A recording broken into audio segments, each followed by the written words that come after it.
Uh, anyway, this is probably should be presented before the yesterday's one, but this is a longer one. So I hope I can make in the time you have allotted. So, and I don't want to interfere with your lunch, right? So it's really a great honor to come here. I was telling yesterday, the guys that were not here yesterday, that it's like a priest going to the Vatican to give a mass and preach to the Pope. So I'm here in Iowa State talking about corn, which all the corn breeders trace back to Iowa State. So thank you very much for inviting me. So I hope I can give you a little bit more about information about the corn around the world, particularly dissemination of. For what I want to do is really talk about how this corn originated in the Americas and disseminate into the Americas, and then how this is spread over Central America, North America, and then South America, and then Columbus arrived here and found all this nice crop, and took to Europe, and then the entire world starts to use corn over the years. So I want to talk about this route, and Major Goodman, right? He said I'm really courageous to do this type of presentation. So put all this historical data and a lot of things that are, and also a little bit of SSR on. He said I would not be as courageous as you. So, but let's have some fun, right? Germplasm should be fun, and it's one thing that I retired, but I still cannot forget about. I want to work more and more about with germplasm. So one thing that when I start to work internationally, you go to India, or you go to Africa, you go to Philippines, and you see corn, and then people planting that corn, and you ask where this came from. We know came from America, but what is this? So I always had that curiosity, and this was really higher when I went to Africa, and I could not understand why they have to plant white corn, right? Why they had to plant white corn? And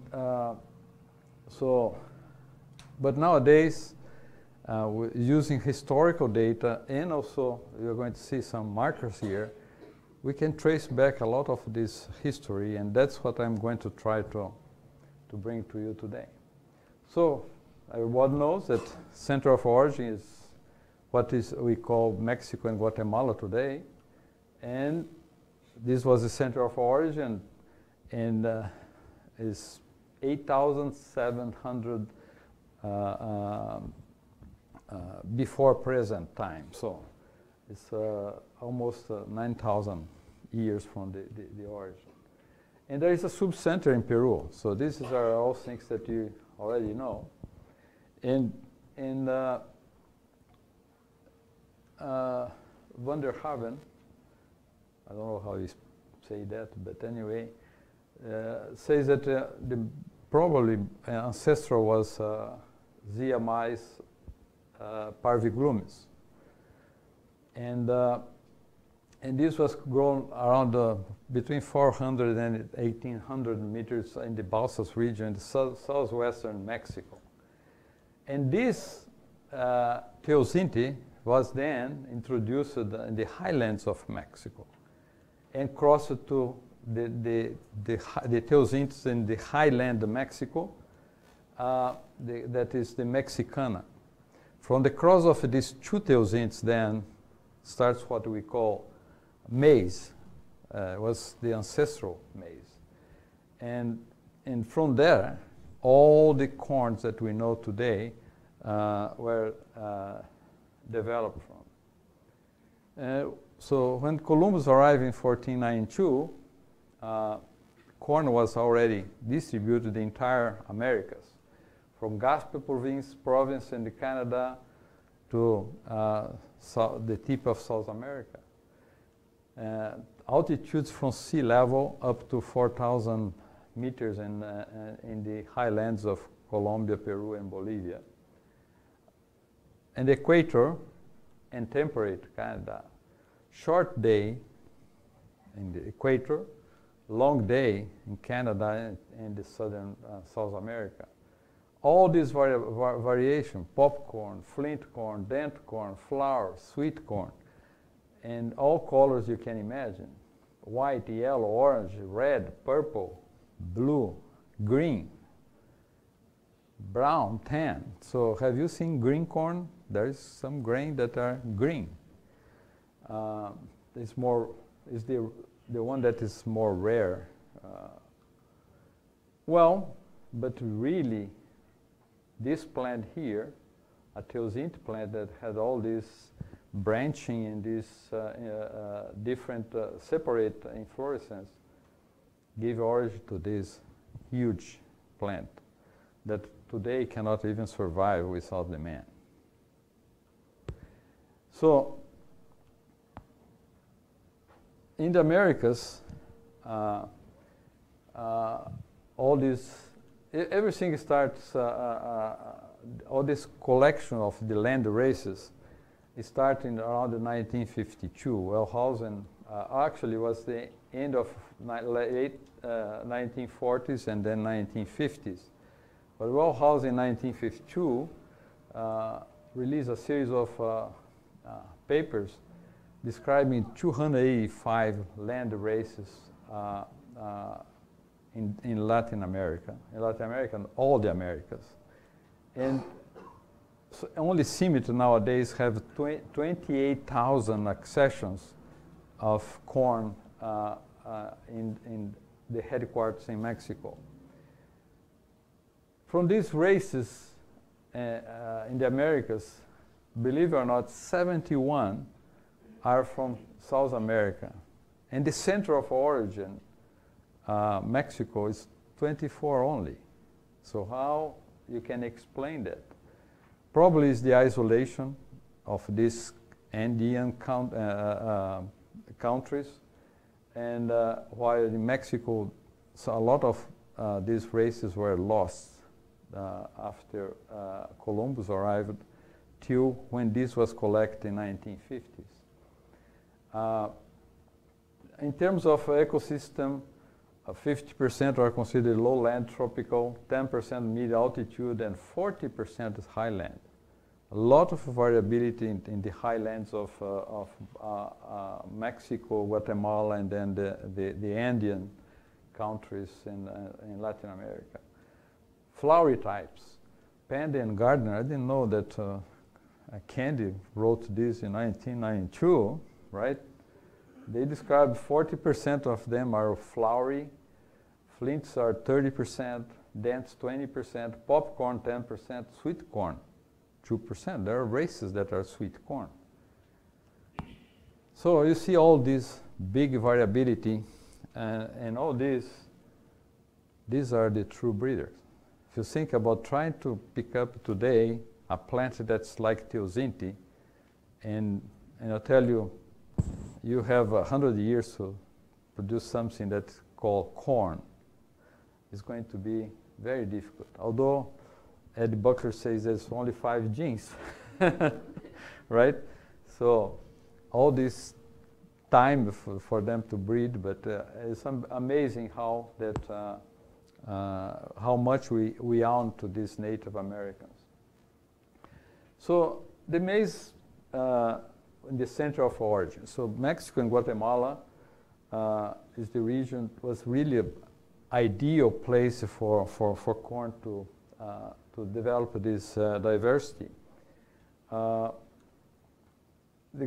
We had Mexico, and this area has maize from sea level up to 4,000. Excellent rainfall in the Gulf area, variable rainfall in the rest of the country, and extremely low rainfall when you talk about the northwest, Sonora and Sinaloa. And the most important for all these big, the formation of races was the type of geography you have in Mexico is big mountains and big valleys that provided that separation, not only in people, because it was difficult to really climb those mountains to go to the other side of the mountains, but it was ideal for corn because then that one race would be established in these valleys in separation with, from other valleys across the mountains. And almost every village in Mexico or Guatemala had their traditions to select a different type of corn. Everybody, and now we see all this big variability. Everybody was looking for their corn. So that happens in 8,700 BP in Mexico, and sure, then it starts to spread to Mexico north and south from Mexico and Guatemala. So, but when you think about the Mexican race, which are the most important that we have in the tropical area, we have 32 races described in Mexico, thousands of exceptions, and I put in red the most important ones. And you are going to have this copy of this presentation. I don't need to tell all these names that you are going to forget the minute I say. But really, Tuxpanio, Vandanio, which is related, is one of the daughters, let's say, of Tuxpanio. Cónico, Cónico Norteño, Celaya, Chalqueño are the most important that still today in Mexico. So some of these villagers, they use a lot of these germ plots. Hala is a very unique race. It's the longest ear you can imagine, so it's bigger than my arm here. And CIMMYT is doing a good job nowadays to revive some of these Hala contests that try to really show up in shows this long ear. Well, and I have to put this, and that's why I said there's always something behind when you see this presentation. But I have all this written, so I wrote this for some presentations in Brazil. So the two presentations from yesterday and today you can get written. The Mexican race are unquestionably the most important for the maize growing areas in the entire world for me. Everything came, and we are going to talk about that. You are going to see how important the Tuxpanos or the Mexican race, sorry, are. Most of the maize grown area in the tropical and temperate zone also have some of these Mexican race naturally. That's the origin of corn, right? And we only talk about races that arrived to the present day. So present day, I mean 1950, when all these land races were collected. But a lot of races were lost in this process from 1492 to 1950. When you go to Central America, some races are, well, Central America was the gateway to South America, right? So between Mexico and Guatemala, going to south, you have to pass through Central America because it's very narrow, and really you have Panama that really squeezed down to almost a bridge to go to the South America continent. And this was a dynamic movement of people going south and then coming back north. There's several examples of germplasms that were basically from the Andean area. Now they brought to Guatemala. There's some Montana variety in Colombia and Ecuador that is what we call holotone in Guatemala. So this movement was, you need always to see this a dynamic movement, and Central America was the bridge.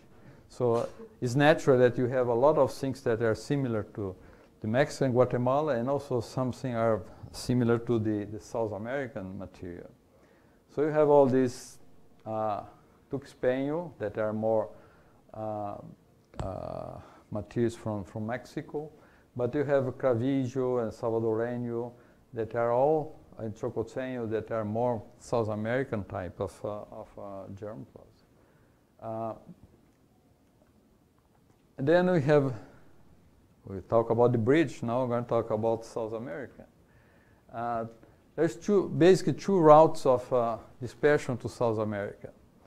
One that went through the Andean route through Colombia, Ecuador, Peru, and Chile. And this also had very high diversity because of the very different environments. Tropical to temperate, altitudes from sea level to 4,000. High rainfall, low rainfall.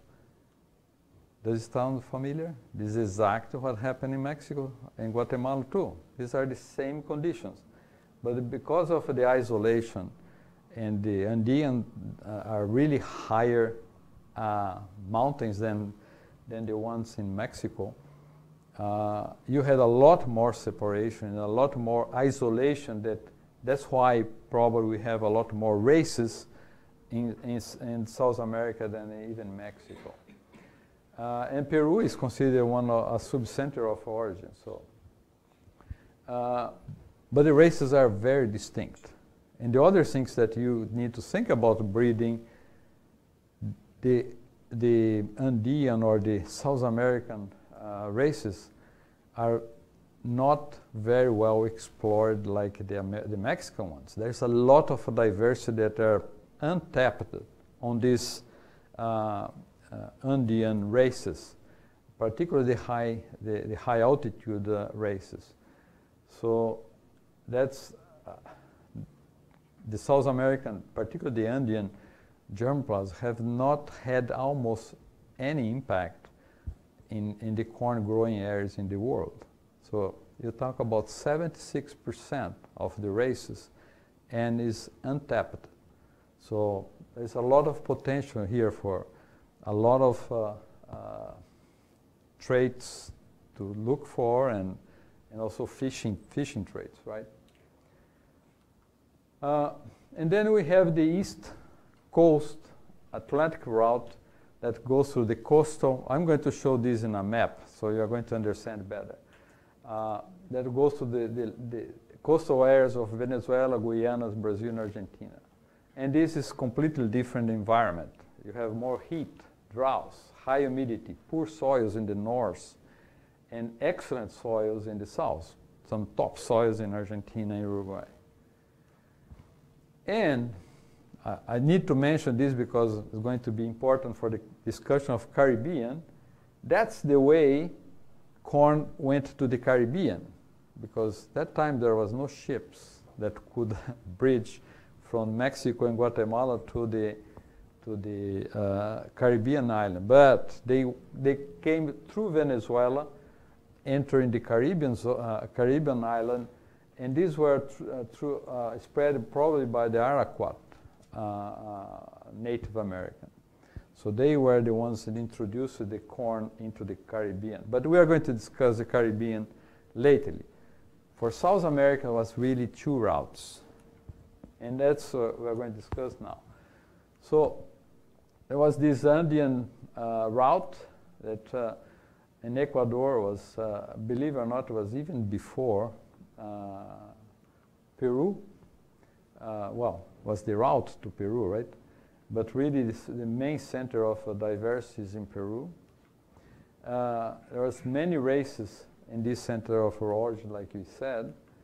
And from there, it started to go lowland into what we call the Chaco, Paraguay and Bolivia, the lowland of Bolivia and Paraguay. And these are very flowery type of hybrids. And even to the Amazon. And there is a variety called Coroico, which we can talk later, but it's from the lowland, the Amazon region. Is what we call interlocutor type of corn, very, very interesting.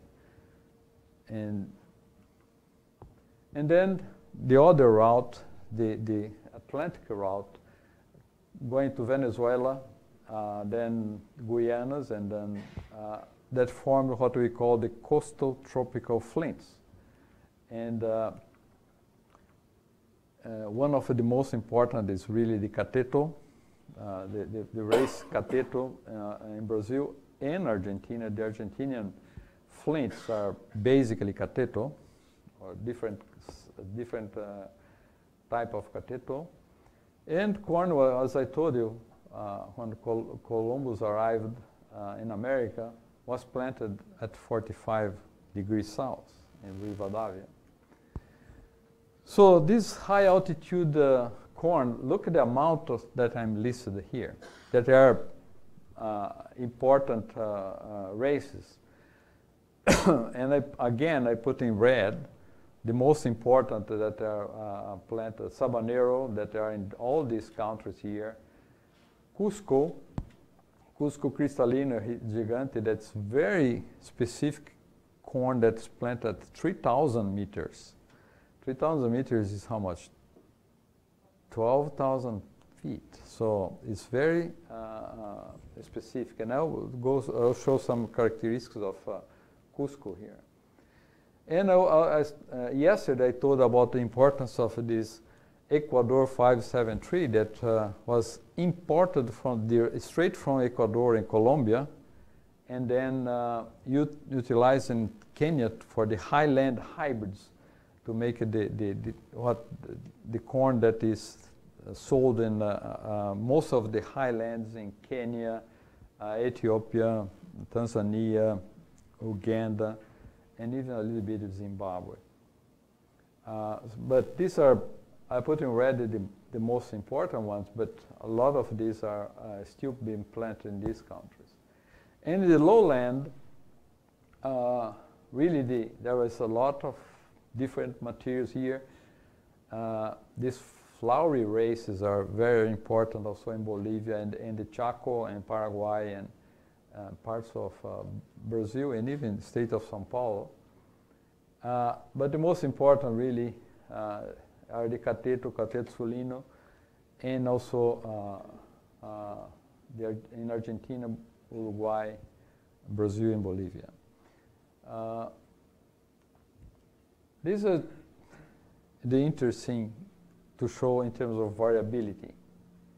So this is a year of Argentinian popcorn, and this is the seed. Look at the size of a quarter here. So we have a ear that's almost the size of a quarter, and we have a grain that's almost the size of the quarter. This is Cusco from highland in Peru.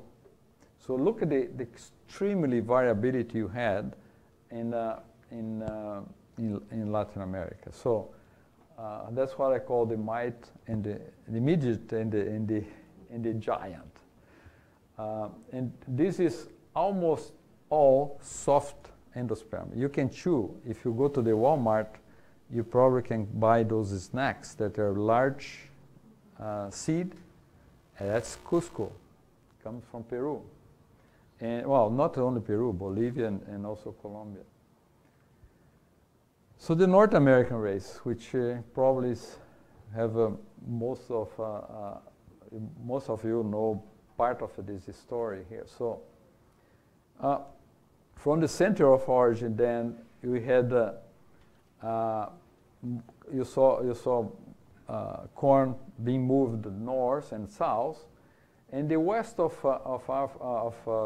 Mexico, you had this Maize de Ocho, which means corn of 8 rows.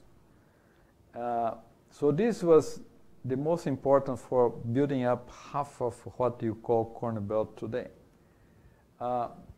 And this corn, remember, this is a day length sensitive species. So corn does not flower very well. You can go and visit GEM a few days in September 18th this year, and you see that the tropical corn will never flower before, well, they'll flower in late September, but then it will die in 15th of October because the frost will kill it. So during this process of going north, corn will die too, right? You had, they will plant, and as when you start to enter here, what is today Arizona and New Mexico, corn will die because of the frosts. So, but few seeds, few years would survive. So that would be what they would plant next year. And suddenly, in that area, they could produce corn. Well, then these guys will move north a little bit, 50 kilometers or 100 kilometers more, or 100 miles. And then the same thing will happen again. They will plant, corn will die. So, and this was going very slowly to the north, to the point that they become less and less sensitive to day length. And this hoppy corn that you probably have heard about, right, from the Hopi Native Americans and the Arizona, are very unique from this kind of movement. Because, you know, in this area there is almost no rain. So they had to plant very deep. Why they had to plant very deep? Because they didn't want corn to germinate with a small amount of rain. Only will start to germinate when you had a lot of rain. And this corn has a very nice epicotyl, almost 10 inches long. So it's a unique corn. If you plant any other corn in these conditions, 25 centimeters or 10 inches below the soil surface, will not germinate. But this corn will. And this is something very interesting, because I was just talking to guys in Egypt that are planting around the Nile, and they have the same problem. I said, well, have you ever tried to breed with hop corn? So that's why it's very important to understand what you have in terms of diversity, so you can use some of these traits to help in your breeding. Well, this goes on and on for a long time, and this corn start to move also east, and these northern flints were derived, and the original one is Maize de Ocho. How long did it take for this to be complete? Almost 2,500 years. And to do all this journey, so when the Columbus, when the Pilgrims arrived here, they had a nice Thanksgiving based on the northern flints. And at this time, there was no other corn there. There was no corn belt then at that time. So then this is one of the routes. Remember I told you what corn belt was a mix of two races, right? So you had this one, Maize de Ocho. But from this area here, in the east coast of Mexico, you had more the dense Mexican dense. And this start to move north also the same way through the Gulf and arrive to the south of US and form what we call southern dense. So again, southern dents are really an evolution of Mexican dents, and probably a lot of Tuxpan, Vandeñas, this type of material. And it took 800 years only, because here really didn't, the southern U.S. didn't have that tremendous issues with day length, so it was more southern. So then, that was a situation when the North America started to be colonized. So you had the Spanishes here, farmers, and the Pilgrims here, and then you have also in North Carolina, Carolinas, you had the English colonization. So this corn started to go up in the coast, and this one started to come down. And suddenly, they merge. They start to cross to each other, right? And that's what the corn belts dent were born.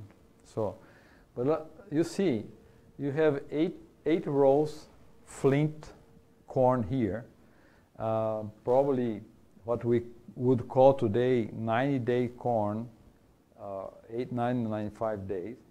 And here you have 18 to 24 rows, dent, very bulky seed ear, and the measure of two really was an explosion. That's why I should have put a big explosion there. And then they start to separate again. And that's a history of evolution. So you cross and then start to separate again. And that's start to form all these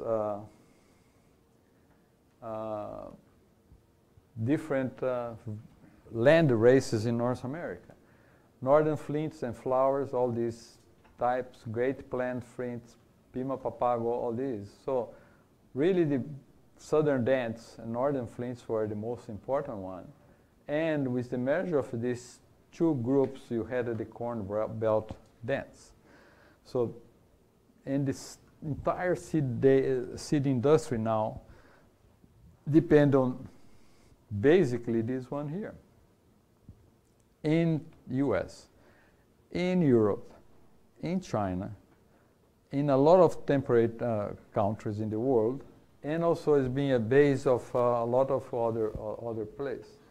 So Reed, Lancaster, Leeming, all these were the varieties. Some of US germplasm went to Brazil, like I told you yesterday, and formed what we call Paulista dent and Rio Grande do Sul dent. So part of this movement of US germplasm.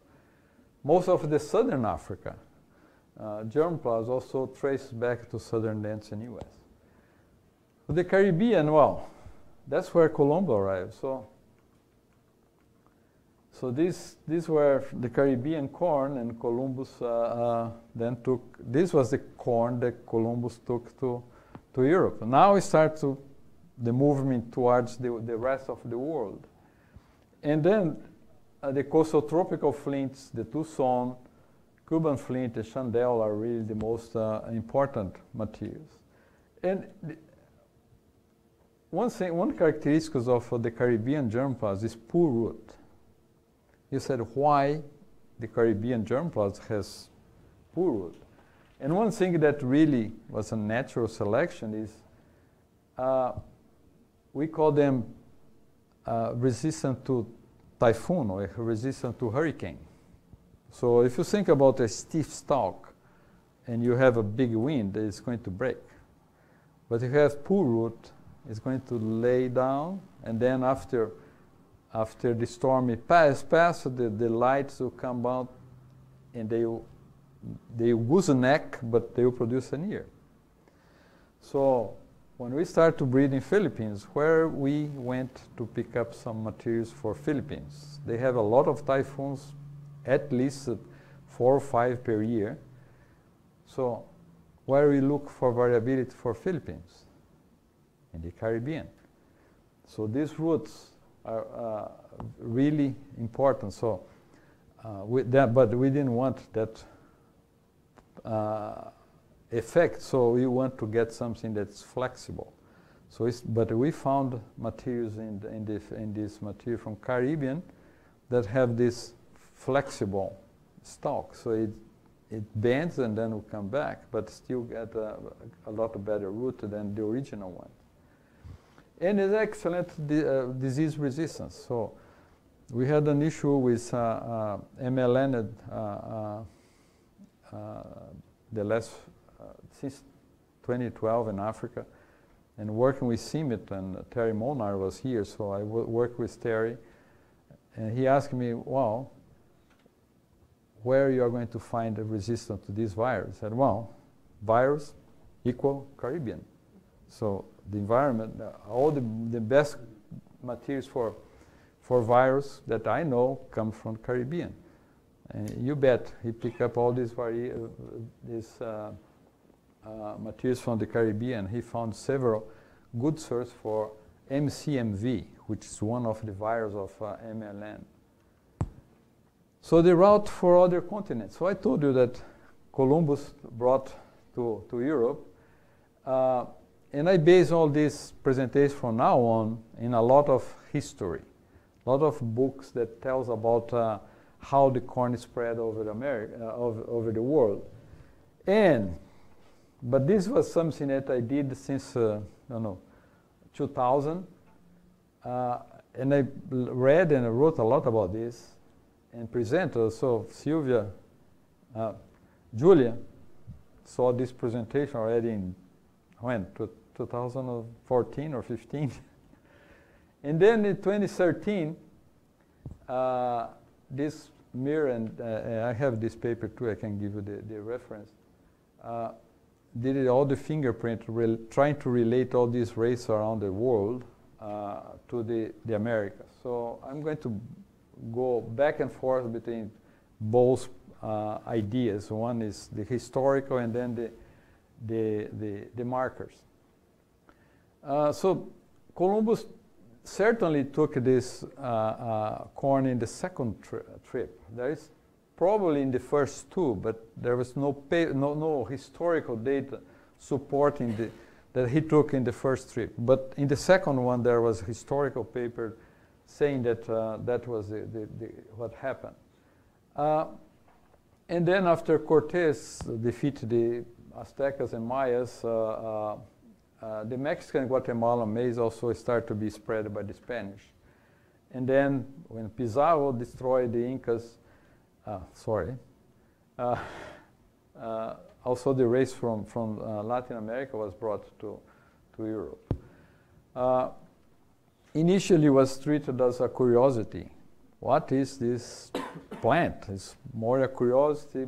Well, a lot of botanic gardens and museums start to expose this wild crop coming from the Americas. Only the Turkish, during the Ottoman Empire, really start to see it as a food. And they start to spread in Europe. And even if you think about the early word for corn in Europe was Turkish corn. So grão turco for Portuguese and Spanish.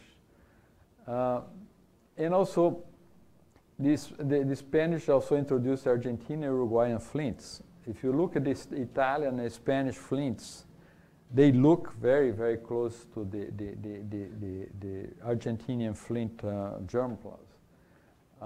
And the Italian flints are used for the famous polenta, right? Very yellowish orange type. So and also the second route for Europe was really through England, and believe it or not, even Portuguese brought New England, the northern flints into Europe, northern Europe. And it was reported in Germany in 1539. We have some German teachers here, so is it true? You are not there. So So this was, and then from the south, what happened in U.S., it started to happen also in Europe. So northern flints from the north, the tropical, subtropical from the south, and all the variability that also brought to Europe. There's many races were born. So there is land races in Europe also. Although it's not the origin of corn, there are land races in Europe. And the interest in this this paper from Mir confirms most of this data, except this Argentinian Uruguayan flint into the Italian Spanish flint, which I don't know. That's a conflict. So then we start to think about Caribbean maize coming to Europe, and then it spread north, and then it's trying to go north and west into Europe, and even start to go to Africa. And interesting is that the Turkish brought even further into Middle East. And also, the Turks introduced it into Africa.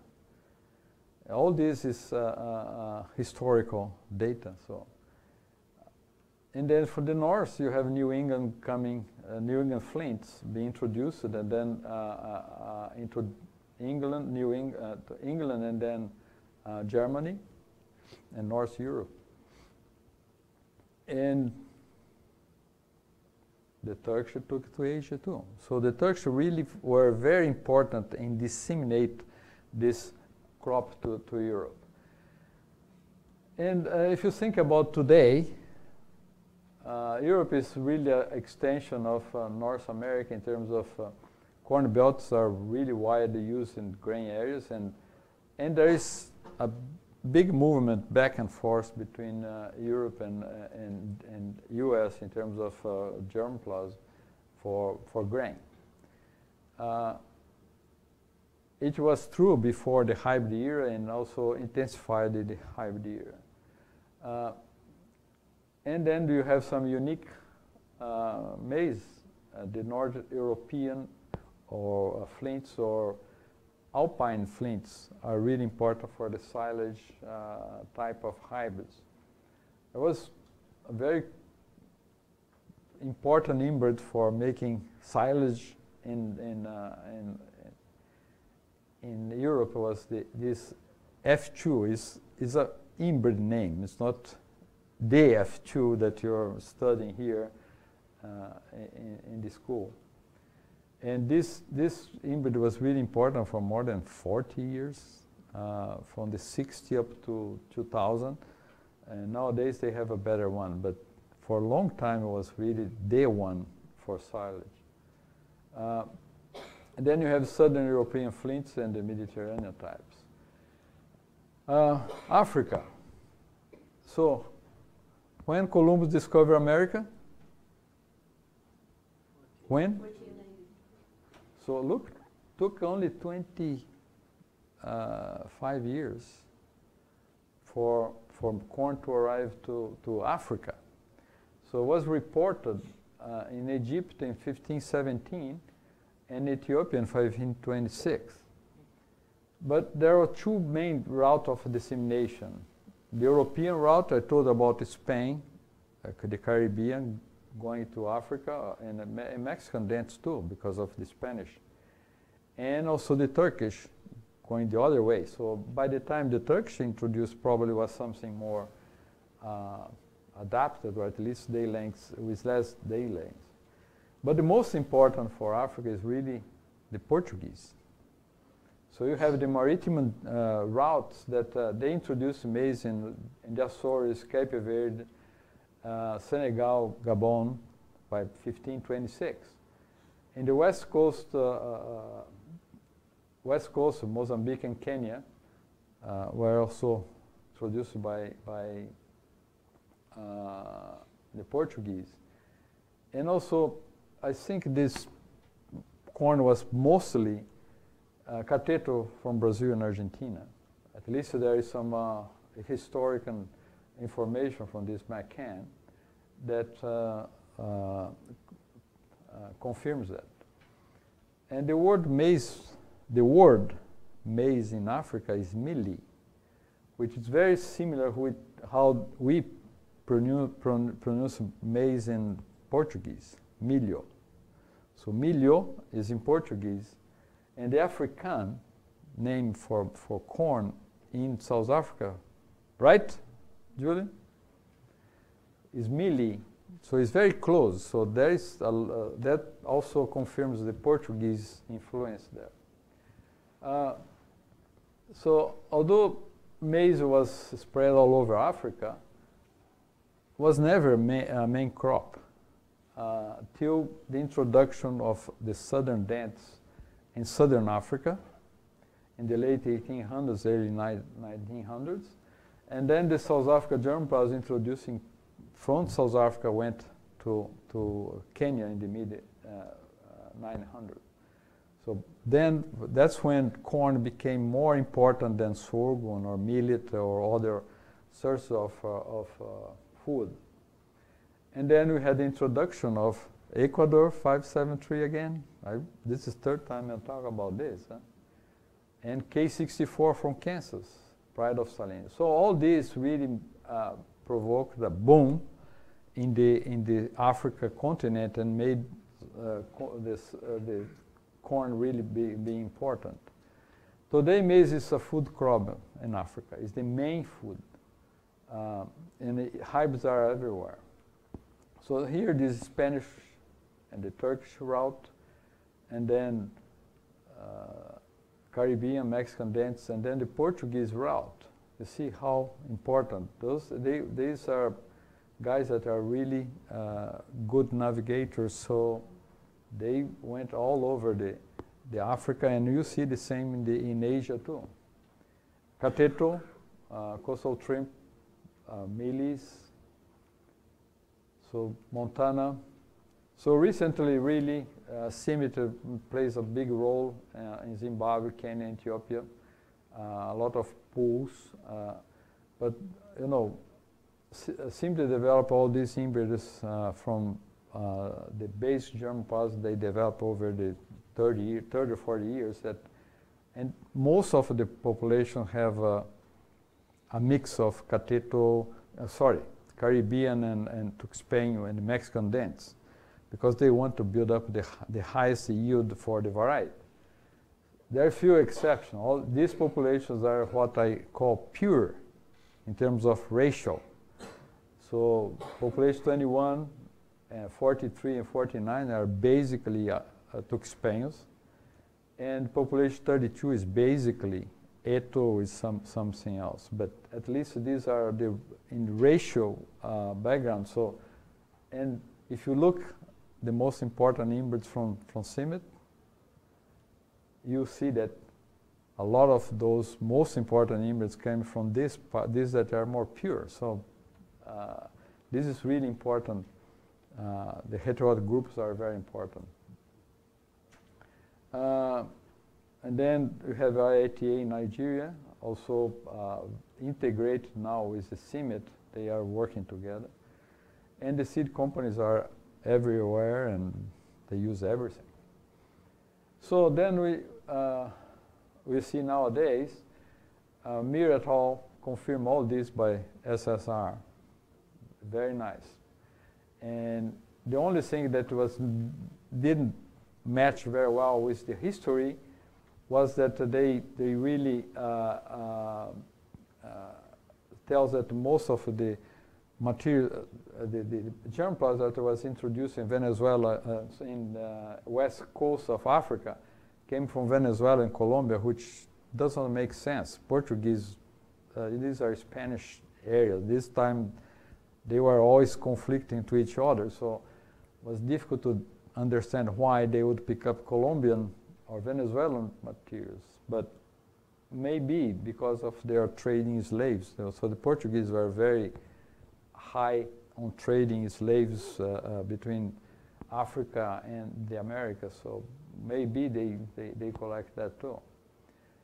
but for me it made more sense that it would be cateto from Brazil, and this is confirmed by this McCann.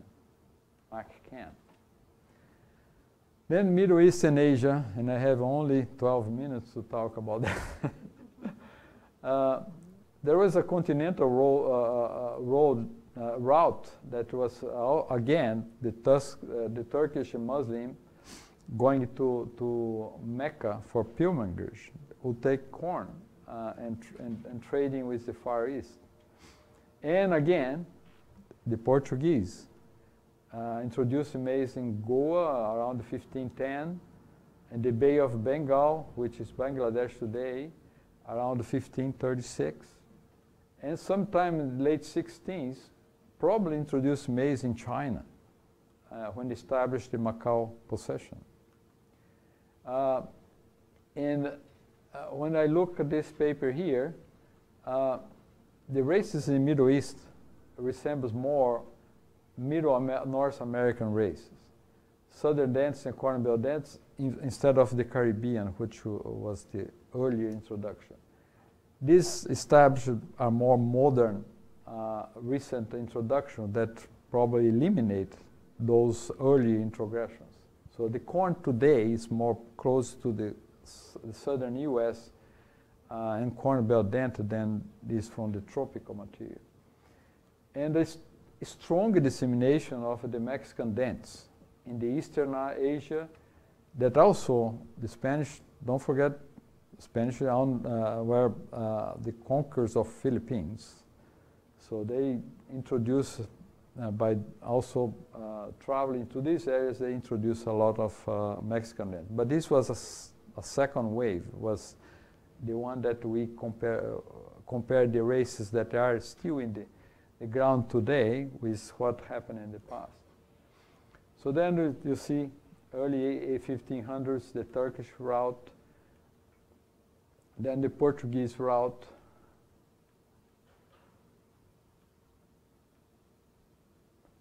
late 1600 to China, but only by 1800 really corn started to be really established as a crop in China. It was really difficult to substitute rice there. So nowadays, temperate Asia, most of Japan, Korea, North Pakistan, North India, New Zealand, Southern Australia, all these use Corn Belt Dents.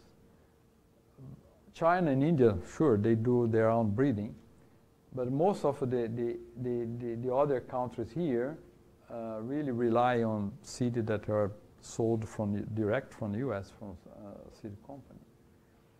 And there is a unique germplasm that we discussed a little bit yesterday, that yellow 4 is very important for summer crop. Summer crop is planted after wheat. So normally they plant this in early June. So think about planting corn here in June. You don't have too much a window for harvest. So this is a very early and very important germplasm for the center of China, not the northeast. Northeast is more full maturity. So this is the only place in the world that the south is planted early and the north is planted late. It's contrary to what we have in U.S. But it's different time of planting. And then the tropical Asia is really coastal tropical flints from South America, the Mexican dents from Mexico, and southern dents from U.S. And more recently, in mid-900s, with Swan Farm, they start to really introduce a lot of Caribbean germplasm, which made a lot of sense. And they developed this Swan DMR, which is one of the most important for the tropical lowland in the world. And the curiosity here is Vietnam that does 3 crops of corn per year. But they do this because when they are, 3 crops per year, 2 rice and one corn. So, but they make seedlings of corn during the rice period so they can plant already, large, bigger plants right after they harvest rice. So, but transplanting corn, guys that are doing DH knows how difficult it is. Think about doing this as a crop. So this is, you're going to have this map here. This is all the movement, and interesting is most of this work confirms what we knew by history, which is very nice, right? And these are the routes, the Portuguese routes. This is what Mir wrote coming from North Venezuela and Colombia and going to West Africa. But mostly, the Portuguese went all the way through the sea, and the Turks to the north. It's really interesting. So diversity is good, but what to do with that, right? So do you think this this is going to move? This guy will be your bottleneck here, right? So you need, so think about this as the Steve talk. And this is something that you're bringing from the tropical area. So you need to make this guy run too. So we need to understand the diversity to develop high-yielding varieties and hybrids. And the conclusions, well, maize originated in the Balsas region, southwest Mexico. Portuguese and Spanish were the main disseminators of maize from the Americas through maritime routes. The Turkish played a very important role. The understanding of races and its value for breeding is very important nowadays when fishing for traits. So how do I know that Caribbean is good for virus? How do I know that Caribbean germplasm is good for typhoon tolerance? A lot of these, you need to really know about the germplasm so you don't just shoot a black screen with a lot of guns. So not talk about guns here, it's prohibited. So, but that's why important, even for fishing traits. It's really nice to know germplasm and know what every germplasm can offer you. More than 280 original races are described only in America. So hundreds more were developed in Africa, in Asia, in Europe. So there's a lot of variability. How many races do you use in US now? One modern race that is the result of two races. See how much variability is there available still for breeding. Only 10% of the germplasm available in germplasm bank has been utilized in modern maize cultivars. GEM has introgressed 70 races in 25 years of existence in the standard breeding or the conventional breeding. And we started this GEM allelic diversity effort using DH and with the races. In just 2 cycles, almost 4 or 5 years, we exploit more than 100 races. So we're just fishing pieces of this tropical germplasm. And hopefully with new tools aiming to fish those traits and KTLs, the modern breeders can exploit a lot more of this diversity. And this guy here, you know who is? The only one Nobel Prize in agriculture, Norman Borlaug. And he was a tremendous breeder that utilized a tremendous variability in his breeding, and he was very successful. So we need to keep unlocking this variability that is in the maize germplasm banks. And as always, I presented this slide from Africa, which is in my heart.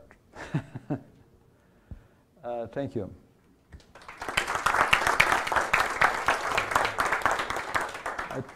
Questions for Walter? Go ahead. I'm sure you've puzzled over this potential contradiction in the Mir paper about the Colombian and Venezuelan corn being taken to Portuguese points in Africa. And I'm curious, do you think that there may have been races of maize in northeastern Brazil along the coast that have affinities to Venezuela that perhaps have disappeared or were not included in your study? That's a good question, because cateto and all these materials from they trace back to Colombia, Venezuela, are coastal tropical flints. So from all this area is really the big region for the coastal tropical flints. And yeah, some of these, they are comparing what they have today. Some of these move north and south, right? So some of these, yeah, they may have taken from northern Brazil, or actually the main colonization for the Portuguese were in the northeast of Brazil. So it's possible that this corn moved to this area, and then from there they took. So yeah, that could be. Yeah? On one of your slides, you mentioned Cherokee. I'm aware of a couple Hopi? of accessions. I'm sorry? Hopi corn? Well, there was one section. Oh, Cherokee. Cherokee, yeah. So in Grin, there's like 4 accessions, which are, I think, identified as being Cherokee in origin, and I think they come from North Carolina. But my question is, would those have affinity to northern flints? Would they represent like a race of sort of aboriginal mazes which no longer exist, or are they closer to southern dens? You saw that there was other races or racial complex that were not important nowadays because they disappeared. Prima Papago, a lot of southwestern dents. There is other groups that you can find in the germplasm bank, but they are not related to the southern dents, or they might be somewhat related, but they were from different land arrays. Would those be corns that would have been grown at like Cahokia near St. Louis, or are those most likely northern flints that would have sort of been on their way to like Gaspé Peninsula type? I think it could be both, because one thing that happened also, you know how these Native Americans, they would like to go in the river valleys to grow their corn. So they will follow the Missouri. So this movement to the east also happened to the west, going to in these river valleys and cultivate all this corn. So this is a basic idea. That's what Major Goodman said. You are courageous in saying that, because the movement was not in one direction. We are talking about all this to be more didactic, but there was moving north and south and east to west all the time. So, and then mergers of races. You know, all the races are really originate from previous 2 or 3 that merged to was mixed for some reason, and then developed this new race. So to explain, for example, originated van Dijn. So it is a step further, and Celaya. So to explain has also branched further after, and this is more recently after the Columbus discovered America. More questions? I was wondering how these races got shaped by the maybe different uses. So I mean, you would have different phenotypes. You mentioned some Pauli types in South America that evolved, and I was just wondering how the shape or what makes races distinct is not only dependent on adaptation and survival in or northern climates or so, but also how it's going to be used. Yeah, this is true. If you think, if you saw my slide about South America, there is cateto that's orange flint, and there is flower cateto. So if you think about the Guaranis from the South America area, where is what we call Chaco area, which is Paraguay, Bolivia, so they really liked more the flowery types, and they will select for. So there's some very distinct flower type that came from the Andes, but there is the cateto, so they select for those traits to be more flower, so it'd be easy to mill. So yeah, that's true. The utilization makes sometimes change completely, and this Cusco is a big example too, because big kernel. So why they select that? Because it's easy to mill. Yes. When we talk about domestication of teosinte and maize, we always talk about the standing variation and the de novo new mutations.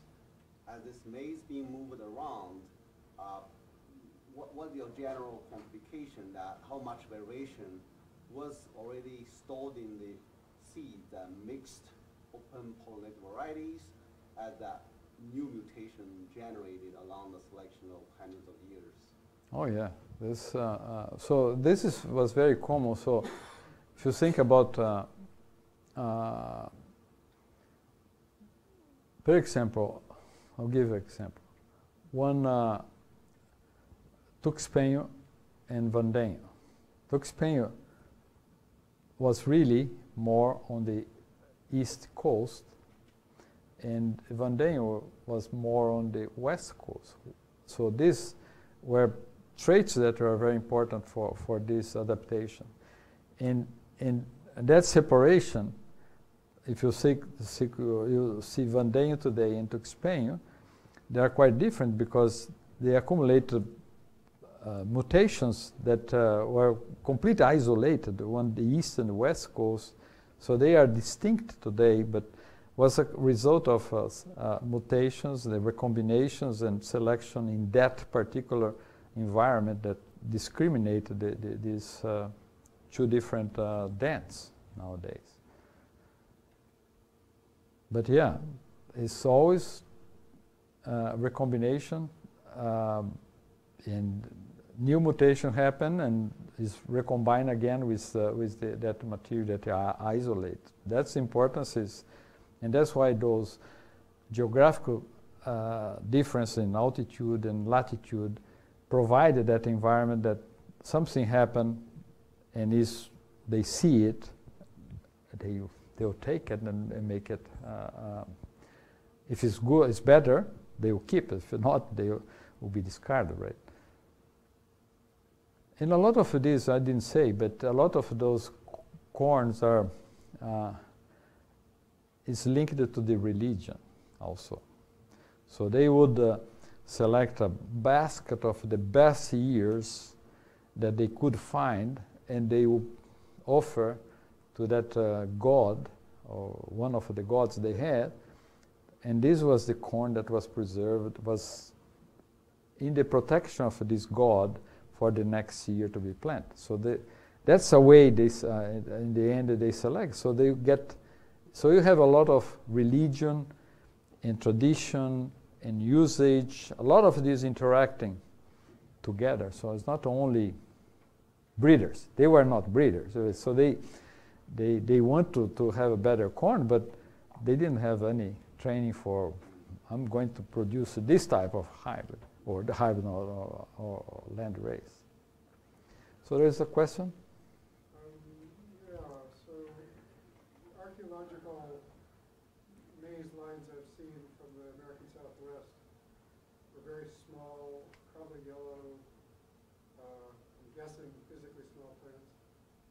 And records from the upper Midwest, sort of time of contact, are much more diverse. flint, flower, blue, white, yellow, and then flints over on the East Coast.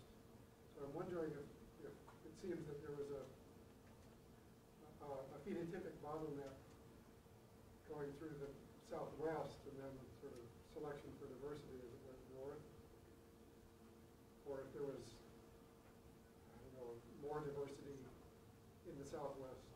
Well, yeah, I think it's, well, when we look at the phenotype of the New England flints, it really have that strong Maize de ocho, maize of 8 rows coming from the Southwest, but it was not the only one. They had, during these 2,500 years, they probably received different introgressions of other germplasms.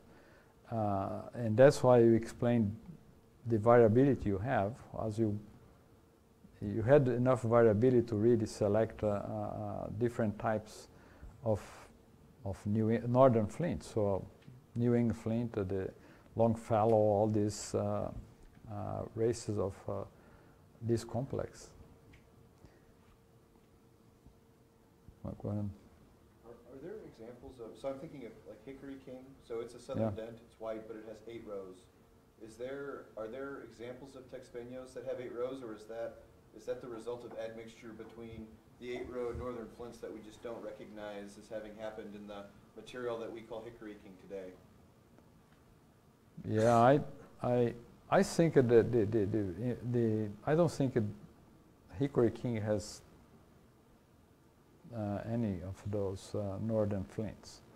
I think it was a result of selection, maybe some Caribbean germplasm coming, because 12 rows is common for some of these Caribbean germplasms, particularly Canisia type, which is more long and narrow. So might be some influence of some Caribbean. So because that large grain of Hickory King is really unique. Exactly. It does not come from the gourd seed for sure. Well, cannot come from the gourd itself, but you had to have something else. So basically, it's the southern dent complex, right?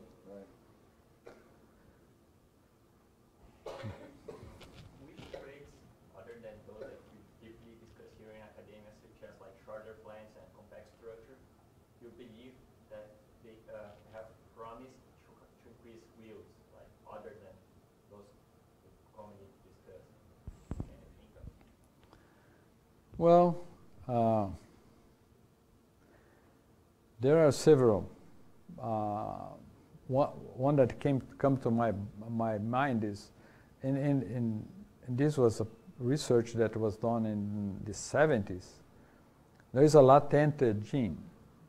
Latent gene in Michoacan 21. There is this latent gene that was used. DeKalb used to breed with for a long time, and they sold some hybrids in the market with this latent gene. What was really difficult to do back crossing and to know the latent was there, because it was not a gene that you could see. It is really resistant, that it gives a kind of dormance in the plant till the water would come. I'm just wondering if with these techniques that you have nowadays, would not be easier for you to really narrow down that gene, and okay, I have markers for it, then it's a lot easier for you to introduce. So I'd love to see some latent hybrids being developed, because I think nobody has explored that. So, sorry. It's going to cost you another $50 for the next answer. The first one's free. After that, it gets more expensive. Yeah, and there is a lot of fun. I was talking this morning with Xianmin about the brachytic, right? So brachytic is one gene that you probably can introduced, but we saw when we put this, and we had hybrids in Brazil and Colombia that was sold with brachitic. I don't know if it ever was sold in U.S. But the main problem of this hybrid is that you had a plant of 4 meters or 5 meters, and then you put the brachitic gene and you reduce only the internodes, not the entire plant, just the internodes. And then you compact all those very leafy materials, and you had a very weird type of a plant. So now with the modern types that you have, narrow leaves, upright leaves, I will wonder if a brachitic gene would be a lot more benefits. And I don't know what Stein or Bayer is using, but you know, brachitic was one of the things that we did in the past. And it's just the effect of a gibberellic acid in the internodes. So if you apply gibberellic acid, you get a normal plant.